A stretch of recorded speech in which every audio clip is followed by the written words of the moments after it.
Hey, we're back in the top again today as we have yet another video where we discuss things. Whether or not it's speculation, or a top 10, or anything of the sort, this is where things go down. In this video, of course, we will be cutting down my top 7 generations of Pokemon. Now that the 7th generation has been out for 8 months, I feel like we are eligible to make this type of video. Of course, I'll be looking at all aspects of each generation. Spin-off games might be included if I played them, but more than likely not. Remember though, this list is opinion-based. If you don't have a problem with that, you can just beat me up in the comments section just down below. I'm right there. My face is punchable, you know. Actually, if you want to show me why I'm wrong, just instead let me know what your favorite generation is in the comment section below. Just save my face. With that, let's truly find out my top 7 generations of Pokemon.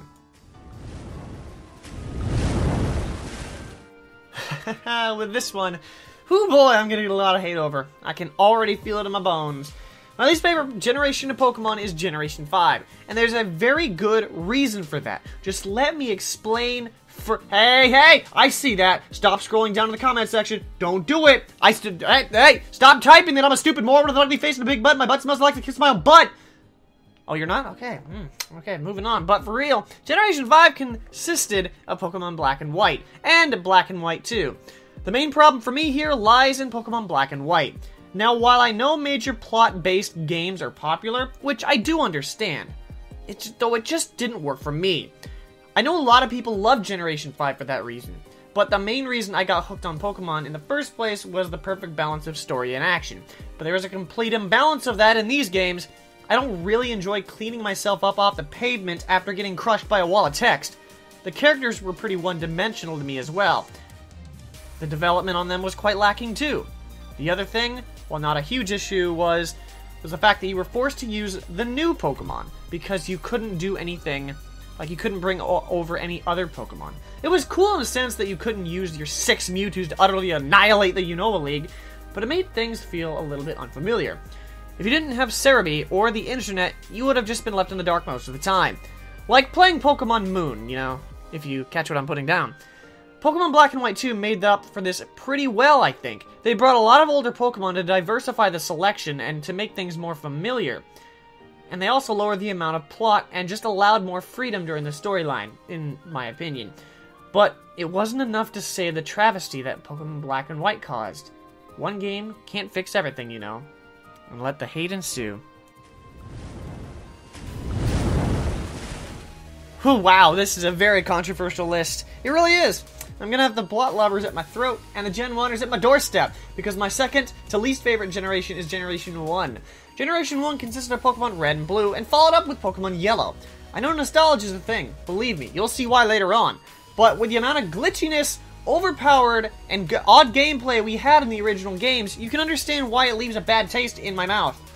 I do have some memories of this game, of course, because I bought it alongside with my first game, Pokemon Silver. The most infamous one was the time I got lost in the Seafoam Islands for an entire day, if not 2 days. That was not my favorite day in the slightest. Luckily, I was traveling to my grandparents' house, but that was 6 hours away. However, I was trying to have fun, not get blindfolded wandering around a seed cave for 6 hours. I still couldn't even get out after arriving at my grandparents' house. But I can say that I hold Pokemon Yellow somewhat close to me. I don't own a copy, but it was the first Pokemon game I played. It was my friend's, though. I wonder how he's doing nowadays, now that he's married. Now, my 5th favorite generation of Pokemon, well, I'll just cut to the chase. It's Generation 3. Generation 3 consists of Pokemon Ruby and Sapphire, Pokemon Fire Red and Leaf Green, and Pokemon Emerald. What's probably holding this generation back is the fact that I hold no emotional ties to it. Hey, don't get me wrong, the advancements in this generation were nothing short of remarkable, but things still plagued it a bit. Things like Systemology, many Pokemon, Flareon, were held back by the odd physical special attack typing split, and that just made certain Pokemon, like Flareon, obsolete. Among other things, of course. We had our first remake in this generation, and I actually hold Fire Red and Leaf Green at a higher standard than their originals. They smell good, they look good. You'd step over your own mother just to get one. That, and it was a lot more diverse in terms of options, as well as having a new area, the Sevii Islands, available to explore, which is a location we have yet to go back in over a decade. Emerald brought the Battle Frontier, which we haven't gotten that Frontier style back since. All in all, it's more of a split generation where the good outweighs the bad, and vice versa. It's head and shoulders above the other two generations I talked about, but it just feels like something is holding it back. Now, it's still early on here. Remember this. This list could change. I say that as my fourth favorite generation is Generation 7, currently. Future games in this generation could change it, but all we have from this generation is Pokemon Sun and Moon. Now, remember what I said about Generation 5? These games do suffer from that as well, but what made up for that was the incredible character development and the way they use the characters to tell the story rather than have you just walk an aimless path with flat characters. The story was great, the battling was great, and the Pokemon were okay too. I mean, they are technically a little bit slow statistically, but they are passable. Unfortunately, it all ends there. The post-game was nauseating after you dealt with the Ultra Beast. I mean, then what? I thought the Ultra Beast would play more of a role in the story, but no, they were just a plot device. This is all nitpicking, of course, but really, they're a plot device that you can catch, which I never really thought you should have been able to catch them since they seemed like boss creatures, you know? Just didn't seem right.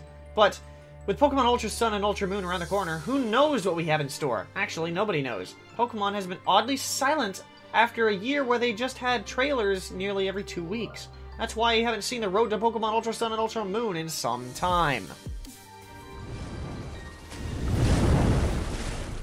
You have to understand, Generation 6 being my third favorite generation has to stand for something. It consisted of Pokemon X and Y, and Pokemon Omega Ruby and Alpha Sapphire. I'm not sure, but comparing the post-game of Sun and Moon to X and Y, I just can't put my finger on it. Everyone was still playing X and Y clear into the release of Pokemon Omega Ruby and Alpha Sapphire. Maybe it was because of the Pokemon. Not sure, but that's what it was for me. Well, that and finding the Pokemon community on YouTube. But it was a great step up after Generation 5 left such a sour taste. Ugh, sour. It was a perfect balance of story and action. That's all I really asked for. We also got an updated version of Ruby and Sapphire, which, since I didn't have any ties to, they just seemed like better games to me. But with all the updates to the games since the originals, it was like a breath of fresh air into the Hoenn region. Alas, it only had 2 pairs of games, but that seems to be the MO for Game Freak in recent years.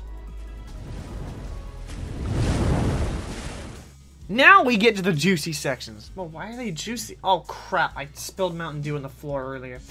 I should have cleaned that up. Regardless, Generation 2 and 4 are the only 2 generations remaining, and once I reveal my second favorite generation, it will give it away on which one's my favorite. But at least it'll save some time and suspense, as well as some talking. But I can tie the 2 topics together. But for real though, Generation 4 is my second favorite generation. It consisted of Pokemon Diamond and Pearl, Pokemon Platinum, and Pokemon Heart Gold and Soul Silver. Pokemon Diamond and Pearl I hold close, as they were the first games that I bought on the release day. Well, rather game, because I only bought Diamond that day.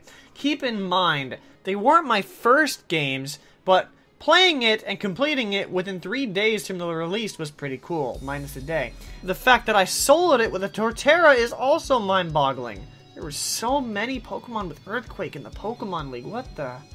I mean, don't get me wrong, Diamond and Pearl are not the best. Surfing took ages, there were only 2 options for fire types, and half of the gyms in Elite Four didn't have the Pokemon of their proper typing, to name a few. But that's where Pokemon Platinum comes in. It not only fixed all these issues, it went above and beyond. It's probably the greatest Pokemon game I have ever played. I'll get on that subject later though. We can move on to Heart Gold and Soul Silver. A big update to my favorite pair of games from my favorite generation. Let's get to that now.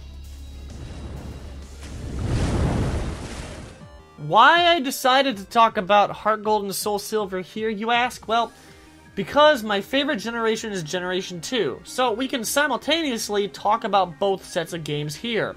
Of course, Generation 2 consisted of Pokemon Gold, Silver, and Crystal. Why this gen is my favorite is most likely due to nostalgia. Pokemon Silver was my first game that I owned, alongside Red, but I played Silver more. It's where I found my first shiny. It's where I went shiny hunting for the first time and legitimately found a shiny Onix within the hour. It's where I had the patience to train so many Pokemon on the SS Aqua postgame to level 70 plus. That game holds so many memories, and unfortunately, the game battery died in January 2014. What? There's good news? Oh, yes there is. A few months prior to that, I copied down every Pokemon I liked and wanted to keep and gen them into a copy of Pokemon White, or White 2. Not really sure which game exactly, but I know it was a Generation 5 game. So their memory still goes on. But you have to understand, I bought that game used. If it was truly bought when it came out, it lasted for 14 years. That was a strong game battery, damn. But you're probably thinking, but Generation 4 had the remakes of these games, and your favorite Pokemon game of all time. How come Generation 4 is not your favorite? Well, you just can't beat nostalgia. I mean, you just ask the Gen 1ers. You might as well call me a Gen 2er, if that's even a thing. Even though I still enjoy the newer Pokemon generations. The thing with Heart Gold and Soul Silver, well, it's still an incredible game, but it just doesn't take away from the attention to the originals for me. I mean, they had the option to head to Sevii Islands again, as it technically was a sequel to Fire Red and Leaf Green, but it was left unmentioned. Maybe they sank into the ocean after Cinnabar Island's volcano erupted. Since when did Cinnabar Island get a volcano anyway? Anyway, Generation 2 is my favorite generation of Pokemon. But there are many generations of Pokemon yet to come, so realistically speaking, that could change at any moment. And with that, those are my top 7 generations of Pokemon. How angry are you? Maybe you're satisfied instead. Or you want to share your favorite generations. Let me know how you feel in the comment section below. If you enjoyed, don't forget to show your support by dropping a like from the top and subscribing if you want to see more, because without your support, we cannot count down the top 7. Got an idea for any top 5 or discussion? Feel free to suggest this in the comment section below, because this is a channel not just for me, but for all of us. With that, I want to thank you for watching, and I hope to catch you back at the top later on, because that's how we do what.